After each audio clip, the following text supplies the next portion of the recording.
한 번 더 따라서 하시겠습니다. 다시 찾은 기쁨.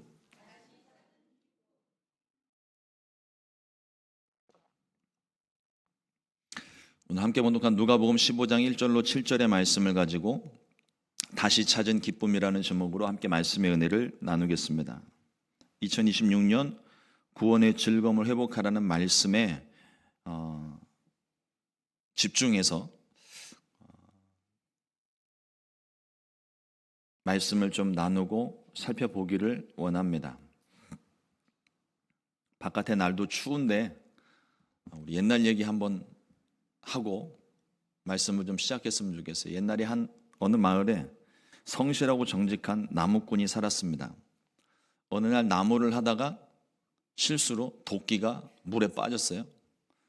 좀 울고 있는데 갑자기 산신령 하나가 펑 나타나더니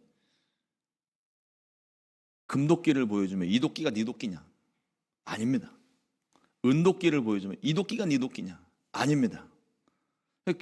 낡아 빠진 쇠도끼 하나를 보여주면서 이 도끼가 네 도끼냐? 네, 맞습니다. 착한 지고. 그래서 금도끼, 은도끼를 다 돌려줬다, 함께 쇠도끼와 함께 주었다는 전설 같은 이야기가 있습니다. 오랜만이시죠? 가만히 생각해 보니까 요즘 애들은 이 이야기를 잘 모르더라고요. 저 때만 하더라도 이게 이솝우화에 이렇게 소개가 돼서 많이 읽혀지고 들었던 내용인데 잘 모르는 것 같아요. 근데 이 이야기가 현대판으로 좀 각색이 돼서 여러 버전이 나왔더라고요. 이 착한 나무꾼 이야기를 들은 한 욕심쟁이 나무꾼이 그 연못에 허름한 쇠도끼 하나를 일부러 집어 던지고 우는 척을 했습니다. 산신령이 나타나서 금도끼를 보여주면서 이 도끼가 네 도끼냐 그랬더니 옳았구나 싶어서 네, 그 도끼가 제 도끼가 맞습니다 그랬더니 이 산신령 하는 이야기가 네가 던진 도끼에 내 머리통이 깨졌다고, 그러면서 화를 내면서 쇠도끼 얘기는 꺼내지도 않고 그냥 가버렸다는 거예요. 근데 그 이후에 또 어떤 변화가 나타났냐면 요즘 연못을 가도 어느 연못을 가도 산신령을 못 본대요. 이 이야기가 전해지고 난 다음에 모든 나무꾼이 가서 도끼를 던지고 삽을 던지고 곡괭이를 던져서 이러다간 산신령 다 맞아 죽겠다 싶어서 다 이사 갔다는 거예요. 믿거나 말거나 말이죠. 다시 처음으로 돌아가서 여러분, 쇠도끼를 잃어버린 이 나무꾼이 왜 울고 있었을까요? 이 쇠도끼는 이 나무꾼에게 있어서 생계수단입니다. 나도 먹어야 되지만 가족들이 있다면 이 가족들을 먹여 살리는 생계수단이에요. 그걸 잃어버렸기 때문에 울고 있었습니다. 이 나무꾼에게는 다른 욕심이 없어요. 그저 그날 나무를 할 수 있으면 그것으로 충분했던 사람입니다. 어쩌면 이 쇠도끼에 금도끼, 은도끼에서 이야기하는 그 이야기 속에는 나오지 않는 감동 사연이 담겨져 있는 그런 뜻이 있는 쇠도끼일 수도 있겠어요. 이 나무꾼에게는 도끼는 정말 소중한 것입니다. 그 소중한 도끼를 다시 찾은 나무꾼에게는 이 도끼뿐만 아니라 소중한 것을 다시 찾은 기쁨이 있었습니다. 오늘 우리가 함께 봉독한 누가복음 15장 전체의 내용을 보면 세 가지 비유가 나옵니다. 우리가 함께 봉독한 잃어버린 양의 비유가 있고요. 바로 이어서 잃어버린 드라크마의 비유, 또 우리가 너무나도 잘 아는 탕자의 비유가 누가복음 15장 안에 연속적으로 나와요. 잃어버린 양의 비유를 보면 어떤 사람이 100마리 양을 돌보고 있었는데 잃어버린 한 마리를 찾아 다시 찾은 기쁨에 대해서 말을 하고 있고, 잃어버린 드라크마의 비유는 10개의 드라크마를 가지고 있던 중에 하나를 잃어버렸다가 온 집안을 뒤지고 결국 찾아냈던 기쁨을 말하고 있고, 또 탕자의 비유로 우리에게 알려진 잃어버린 아들에 대한 비유는 스스로 집을 떠난 둘째 아들이 돌이켜 회개하고 다시 돌아와 아버지의 기쁨이 되었던 비유의 말씀입니다. 비유는 3개인데 말씀은 하나입니다. 잃어버렸다가 다시 찾은 기쁨에 관한 말씀이에요. 잃어버려도 상관없는 것을 다시 찾았을 때는 감동이 없습니다. 그냥 찾았네 정도로 끝나겠죠. 그러나 정말 소중한 것, 돈으로는 계산할 수 없는 특별한 사연이 담겨져 있는 것을 잃어버렸다가 다시 찾는다면 그 기쁨은 말로 표현할 수가 없을 겁니다. 제가 핸드폰만큼이나 소중히 여기는, 제 아내가 가끔씩 예전에 그런 얘기를 했어요. 지금은 포기를 해서 그런 얘기를 안 하는지 모르겠는데, 핸드폰을 보고 있으면 손에다가 핸드폰을 이식해 놓으라고 그랬어요. 여기다 아예 붙여놓고 살으라고. 근데 그 핸드폰만큼이나 제게는 목숨처럼 소중한 것 하나가 또 있습니다. 제가 가지고 사용하고 있는 노트북이에요. 이 노트북이 좋아서가 아니라, 이 노트북에는 제가 목회를 시작하고 30년 동안 만들고 모으고 했던 모든 자료들이 그 안에 다 있습니다. 때로는 USB를 잃어버리기도 하고 저장해놨던 하드디스크가 깨져서 자료를 날린 것도 있지만, 그래도 꾸준하게 30년 동안 모아놨던, 만들었던 모든 설교 자료들, 목회의 자료들이 제 노트북 안에 있어요. 그런데 만약 그 컴퓨터를 제가 잃어버린다면 어떨까요? 하늘이 무너지지는 않겠지만 무너지는 것 같은 마음이 들 것 같아요. 너무 속상할 것 같아요. 노트북을 잃어버려서가 아니라 지난 30년의 내 모든 자료들, 이걸 다 한순간에 다 잃어버렸다고 생각을 하면은요, 이 막 억장이 무너지는 것 같을 것 같아요. 좀 비싸더라도 컴퓨터는 다시 돈을 주고 살 수 있습니다. 컴퓨터를 새 것으로 바꿨다는 기쁨도 잠깐 있을지 모르겠어요. 그러나 제가 만들고 지금까지 모으고 만들었던 자료들은 그렇지 않습니다. 이거는 돈을 주고 살 수 있는 게 아니에요. 그런데 잃어버렸던 이 컴퓨터를 제가 다시 찾게 된다면 컴퓨터를 다시 찾아서 기쁜 것이 아니라 돈으로 살 수 없는 잃어버렸던 모든 자료를 다시 찾았기 때문이에요. 잃어버린 드라크마의 비유를 보면은요, 당시 유대 사회 안에서 10드라크마는 남자가 자신의 아내에게 주는 사랑의 징표 같은 의미를 가지고 있대요. 10개가 그래서 한 세트인 겁니다. 그런 생각 안 해보셨어요? 왜 양은 100마리인데 드라크마는 100개가 아니고 10개일까? 그러니까 그 당시 문화가 조금 적용된 표현입니다. 10개가 한 세트예요. 현대적으로 이걸 비유를 해보자면 다이아몬드가 10개 박힌 목걸이를 아내에게 준 거예요. 근데 이 다이아몬드가 10개가 박힌 이 목걸이는요, 10개의 다이아몬드가 붙어 있을 때 가치가 있는 거예요. 10개 중에 하나라도 빠지면, 이가 빠진 것처럼 한 군데가 비게 되는 거예요. 그러면 가치가 떨어지는 거죠. 여러분들 한 사람 한 사람이 예배 자리를 지켜야 되는 이유는 우리 모두가 함께 모여 있을 때 하나님이 기뻐하시기 때문입니다. 한 사람도 기뻐하시죠. 그러나 교회를 볼 때에는, 공동체를 볼 때에는 여러분들 한 사람 한 사람이 너무 소중하고, 여러분들이 지금 앉아 계신 자리, 우리 성도님들이 생각을 하고 앉으시는지는 모르겠지만 저는요, 이렇게 이 앞에서 보게 되면 성도님들이 오늘 딱 보는 순간 오늘 누가 나오셨는지 안 나오셨는지가 보여요. 늘 앉으시는 자리에 앉으시거든요. 앉으시는 자리에 안 계시고 딴 데 가서 앉아 계시면 근심 걱정하다가 눈을 돌려서 딴 데 보면 저쪽에 앉아 계시는 거예요. 하나님도 그렇지 않을까요? 저와 여러분들이 나 한 사람 없다고 교회가 무너지겠어? 교회는 안 무너지는데 하나님의 마음이 무너집니다. 여러분들이 예배 자리를 지키고 순복음 시카고 교회라는 한 공동체로 하나님이 이렇게 우리를 세트로 묶어주셨는데, 이 자리가 다른 어떤 이유들로, 내 감정적인 이유들로 그 자리가 비워지게 된다면 하나님께서 한 개인에 대한 것은 별개의 문제고요, 이 공동체를 보실 때의 하나님의 마음이 안타까우신 거예요. 여러분들의 자리를 떠나지 말고 자리를 지키게 되시기를 주님의 이름으로 축복합니다. 우리가 있어야 할 자리가 있고 우리가 마땅히 서 있어야 될 자리가 있어요. 그 자리를 지켜 하나님의 기쁨이 되시기를 주님의 이름으로 축복합니다. 다시 예수님의 비유로 돌아와서 잃어버린 한 마리의 양의 값어치에 대해서 말씀하시는 게 아니에요. 그 한 마리가 좀 특별한 어떤 사연이 있는 그런 양 한 마리였기 때문에 99마리를 내팽겨 두고서라도 그거 다 잃어버리더라도 그 한 마리 양을 찾겠다는 마음으로 간 게 아니에요. 드라크마의 액수를 따지고 하나를 찾는 게 아닙니다. 아들의 필요성 때문에 그 둘째 아들을 기다리는 마음이 아닌 거예요. 어린 양을 찾아 왜 들로 산으로 가겠습니까? 드라크마를 찾아서 왜 온 집안을 뒤집어 엎겠습니까? 왜 아들이 오기만을 손꼽아 기다리며 언제 올지도 모르는 아들을 기다리면서 하루에 점심 먹을 때까지 갈 수 있는 만큼 최대한 가서 거기서 하루 온종일 기다리고 있다가 해질녘에 돌아오는 이유가 뭘까요?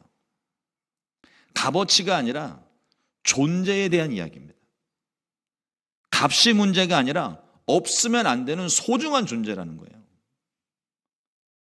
앞서 말씀을 드린 그 쇠도끼가 그 나무꾼에게 있어서 어떤 특별한 사연, 쉽게 말씀을 드렸지만은 생계수단일 수도 있고 그 도끼에 담겨져 있는 아버지가 물려준 돌아가신 아버지가 물려준 도끼라든지 이런 감동적인 사연들이 담겨져 있을 수 있다는 거예요.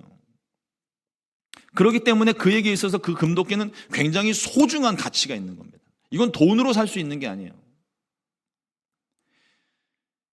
우리를 향하신 하나님의 계획이 무엇입니까? 내 아들을 내어 주고서라도 다시 찾겠다는 하나님의 의지가 있는 거예요. 그만큼 저와 여러분들이 하나님께 소중한 존재라는 사실입니다. 스바냐서 3장 17절 말씀에 너희 하나님 야훼가 너희 가운데 계시니 그는 구원을 베푸실 전능자이시라. 그가 너로 말미암아 기쁨을 이기지 못하시며 너를 잠잠히 사랑하시며 너로 말미암아 즐거이 부르며 기뻐하시리라 하리라. 잘하고 못하고가 중요한 게 아니에요. 잘해서 사랑하는 거 아닙니다. 못해서 미워하는 게 아니에요. 하나님께는 우리의 존재 자체가 기쁨이라는 겁니다. 비록 우리가 죄인이지만 우리를 바라보시는 하나님의 마음은 그 존재 자체를 기뻐하고 계신다는 거예요.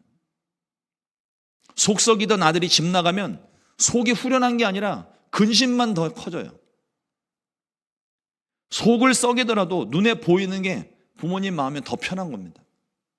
우리를 향하신 하나님의 사랑은 우리를 다시 찾을 때까지 멈추지 않습니다. 예수님께서 이 말씀을 하시는 배경을 한번 보겠습니다.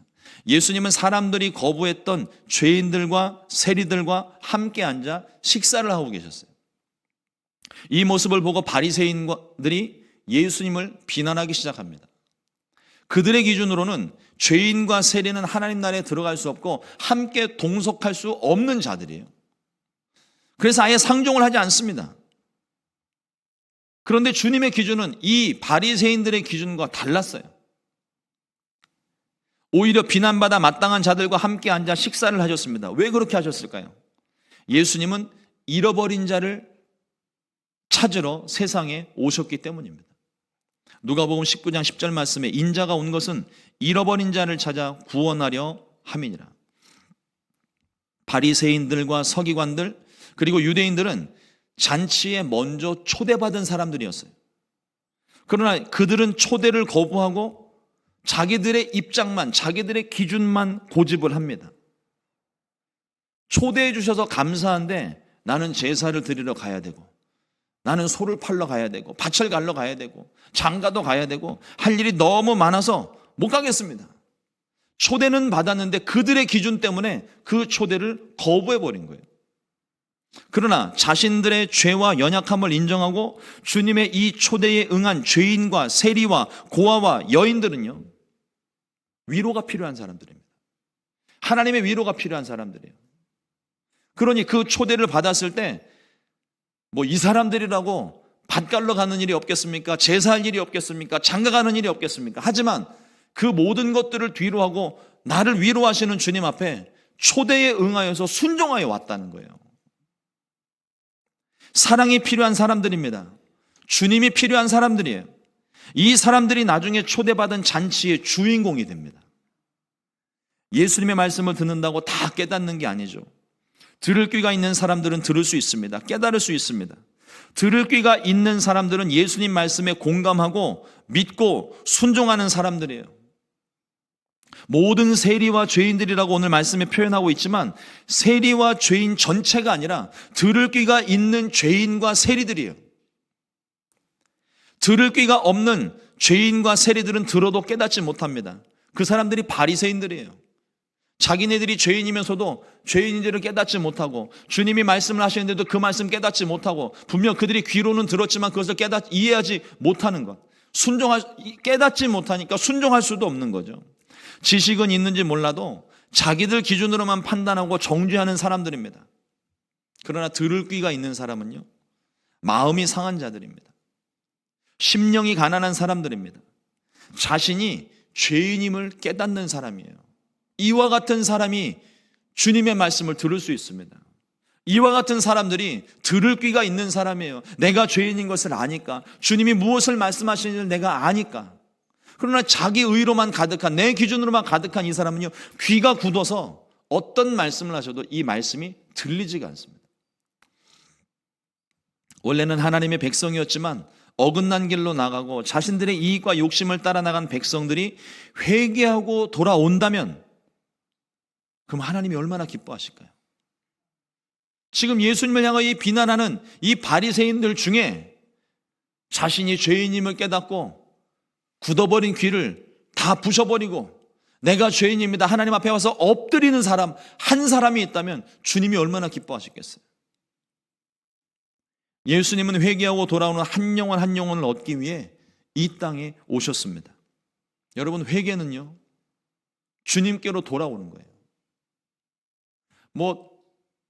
표면적으로야 행위를 멈추고 반복적인로 짓는 그런 죄들을 멈추고 내가 경건하게 앉아서 예배드리는 그런 모습이겠지만 진정한 회개는요, 우리의 마음에서부터 시작하는 겁니다. 내가 죄인임을 깨닫고 주님께로 돌아오는 것. 집 나갔던 둘째 아들이 가산다 탕진하고 이제 배고파서 움직일 기력조차 없을 때 아버지 집을 생각하면서 내가 맞아 죽더라도 아버지의 종이 되더라도 아버지에게로 돌아가리라 하고 그 발걸음을 옮기는 순간부터가 회개가 시작이 되는 거예요. 돌아가야지는 회개가 아닙니다. 내가 돌아가리라 하고 발걸음을 고향 땅을 향하여 아버지 집을 향하여 발걸음을 움직이는 순간부터가 회개가 시작되는 거예요. 돌아온 그 아들을 아버지가 책망하지 않아요. 오히려 종들에게 명하여서 죽었던 내 아들 살아 돌아왔다, 잔치를 베풀어라. 온 동네 사람들에게 소문을 내고 마을에 큰 잔치를 베풀어서 내 아들이 돌아왔노라고 사람들에게 막 이야기하고 얼마나 내가 기쁜지 모르겠다고 그렇게 자랑하며 다니지 않았겠어요? 주님의 마음이 그런 마음입니다. 오늘 말씀을 묵상을 하면서 교회의 존재 목적에 대해 묵상을 해봤습니다. 교회 존재 목적이 뭘까요? 교회는 하나님을 예배하는 모임, 세상에서 구별된 성도들의 모임입니다. 그러나 또한 세상을 향한 교회여야 됩니다. 우리들만의 교회가 되면 안 돼요. 세상과 담쌓고 단절되면 안 됩니다. 교회가 할 일이 무엇입니까? 세상에 복음을 전하는 거예요. 믿는 우리들끼리만 서로 복음을 나누고 끝나는 것이 아니라 복음 없는 자들에게, 생명 없는 자들에게, 아직도 주님을 알지 못하고 믿지 못하는 사람들에게 나아가서, 거기가 세상 아닙니까? 거기에 나아가서 복음의 증인되는 거예요. 그게 교회의 존재 목적입니다. 그런 증인들이 모여서 함께 예배하는 것이 교회 공동체고, 우리가 함께 모여서 나를 구원하신 하나님을 예배할 때는 우리 가운데 기쁨이 충만해지지만, 또 성령으로 충만해지지만, 이제는 우리가 24시간 교회에 모여서 우리들끼리만 무슨 수도원 생활하듯이 우리들끼리만 지내는 게 아니잖아요. 예배가 맞춰지면 다시 우리는 세상으로 보내심을 받는 겁니다.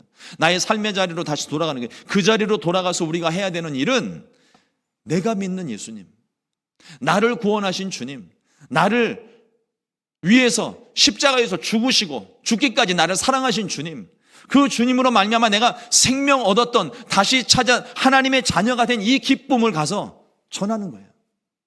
그게 교회 존재 목적입니다.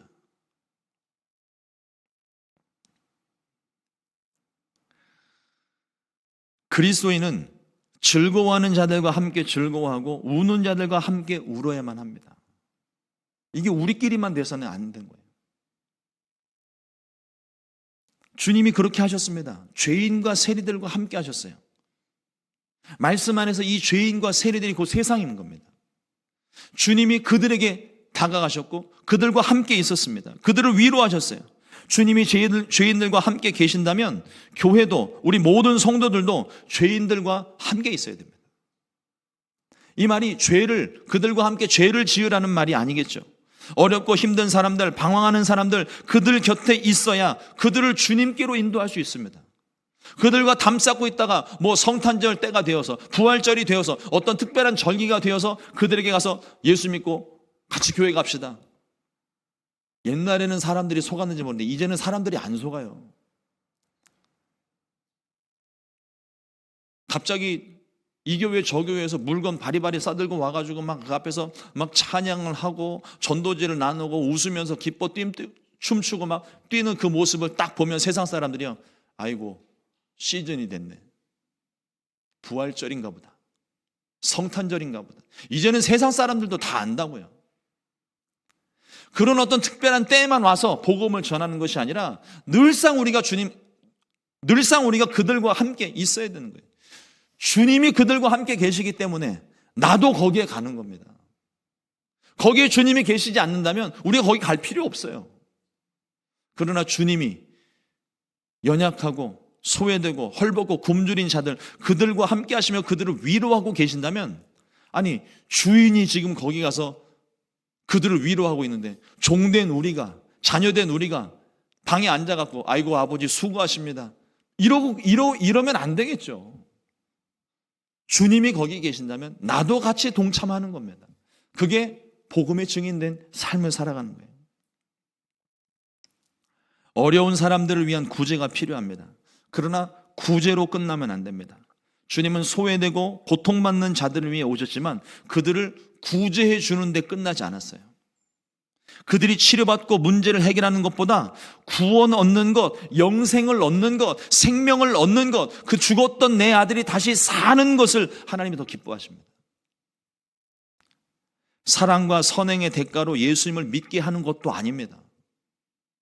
이렇게 구제하고 나눠줬으니까 당신 예수 믿어야 된다고 주거니 받거니 하는 게 아니에요.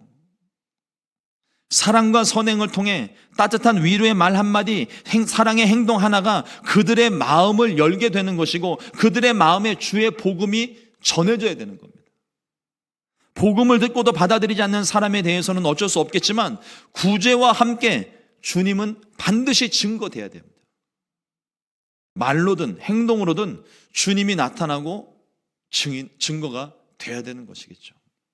사랑하는 성도 여러분, 하나님 앞에서 우리는 자신의 연약함을 인정하고 연약함을 도우시는 주님께 더 가까이 나아가야 됩니다. 올 한 해 구원의 즐거움을 회복하는 그 첫 번째 방법은요, 작년보다 올해 내가 하나님 앞으로 한 걸음 더 나아가는 거예요. 오늘같이 추운 날 바깥에서 막 꽁꽁 얼어 있는데 어디에선가 따뜻한 기운이 나서 보면 그쪽에 열기구가 있고, 옛날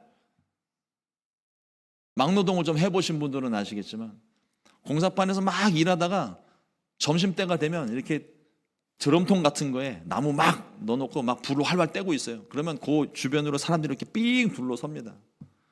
근데 그 근처만 가도 따뜻한 기운이 와요. 날이 추우면 추울수록 그 열기가 더 분명하고 선명하게 다가옵니다. 마찬가지예요. 하나님의 생명이 있는 곳에 내가 지금 있는 자리보다 한 걸음 더 가게 되면, 더 나아가게 되면 그 사랑을 좀 더 확실하게 느낄 수 있어요. 그 사랑이 내 안에 오게 되면 구원의 기쁨은 더 충만해지는 겁니다. 구원의 기쁨으로 가득해지게 되는 거예요. 올 한 해 우리가 하나님 앞으로 한 걸음 더 나아가게 되기를 주님의 이름으로 축원합니다. 주님은요, 낮은 곳에 계세요. 마음이 상한 자들과 함께 하십니다. 위로한 자들을 주님이 찾아가십니다.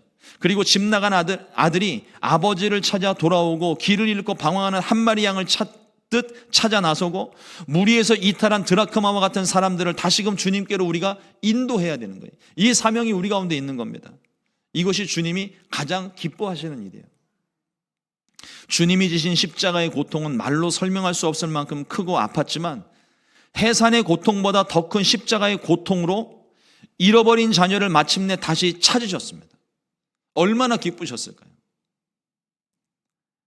누가복음 15장 7절 말씀에 내가 너희에게 이르노니 이와 같이 죄인 한 사람이 회개하면 하늘에서는 회개할 것 없는 의인 99으로 말미암아 기뻐하는 것보다 더하리라. 이 기쁨을 주님이 아셨기 때문에, 이 기쁨 때문에 자신을 우리에게 내어드릴 수 있었던 거예요. 십자가의 고통을 참으실 수 있었던 겁니다. 십자가의 그 부끄러움, 그 수치를 다 견뎌낼 수 있었던 거예요. 오늘날 이 시대를 한번 보십시오. 사람들이 자기를 사랑하며 자기만 사랑하며 이기적이고 개인적인 것에만 관심을 둡니다. 이와 같은 때에 오히려 내 것에 집중해서 자기 즐거움을 찾는 그 사람들 마음을 보면은요, 오히려 더 외로운 사람들, 마음이 공허한 사람들, 자신의 한계를 느끼며 고통스러워하는 사람들, 허무와 공허함에 방황하는 사람들이 더 많이 생겨납니다. 예수님께서 오늘 이 비유를 우리에게 말씀하시는 이유는 잃어버린 양과 잃어버린 드라크마와 집 떠난 아들을 다시 찾은 형언할 수 없는 기쁨을 우리들에게 말씀하시며, 내가 너희를 이렇게 사랑한다, 내가 너희를 이렇게 간절히 찾고 있다, 주님의 마음을 우리 가운데 깨닫게 하시려는 겁니다. 그러나 주님께서 이 말씀을 하시면서 말씀을 받는 우리들 마음 가운데는 어떤 마음이 들까요? 그냥 내가 잃어버린 양이고 잃어버린 드라크마고 집 나간 아들이니까 아버지께로 돌아가야 되겠다, 이러고 끝나는 게 아니에요. 그 마음이 내 마음이 돼야 됩니다. 우리에게 있어서, 우리가 뭐 경험을 하셨든 안 하셨든 상관없이 우리가 가장 소중하게 생각하는 게 뭐예요? 가장 소중하게 생각하는 게 무엇입니까? 이 질문에 자녀가 먼저 생각나신 분들은요, 부모님이 먼저 생각나신 분들은 우상 숭배자입니다. 나에게 있어 가장 소중한 것은요, 주님입니다. 입술의 고백이 아니라 내 삶에 어떤 것을 가져다 주어도 절대로 바꿀 수 없는 그 한 가지는요, 주님입니다. 주님이어야 돼요. 잃어버렸던 하나님을 다시 찾은 기쁨이 우리 가운데 있지 않습니까? 주님께서 비유로 말씀하시듯이 주인이 양을 찾아서, 드라크마를 찾아서 이 둘째 아들을 다시 찾아서 얻은 그 기쁨이 우리에게도 있지 않아요? 잃어버렸던 하나님을 내가 다시 찾았습니다. 죄로 인해서 끊어져 버렸던 하나님과 원수가 됐던 그 하나님을 내가 다시 찾았고, 내가 오히려 하나님의 자녀가 되었습니다. 이보다 더 큰 기쁨이 있을까요? 주님 때문에 다시 찾은 생명, 기쁨, 감동과 그 생명력은 이 세상 그 무엇과도 바꿀 수 없어요. 어떤 것도 이것보다 앞서서는 안 됩니다. 문제 해결과 질병 치료가 기쁜 것이 아니라 문제 속에서 나와 함께 하신 하나님, 질병 속에서도 나를 지키신 하나님이 내게는 가장 큰 기쁨인 거예요.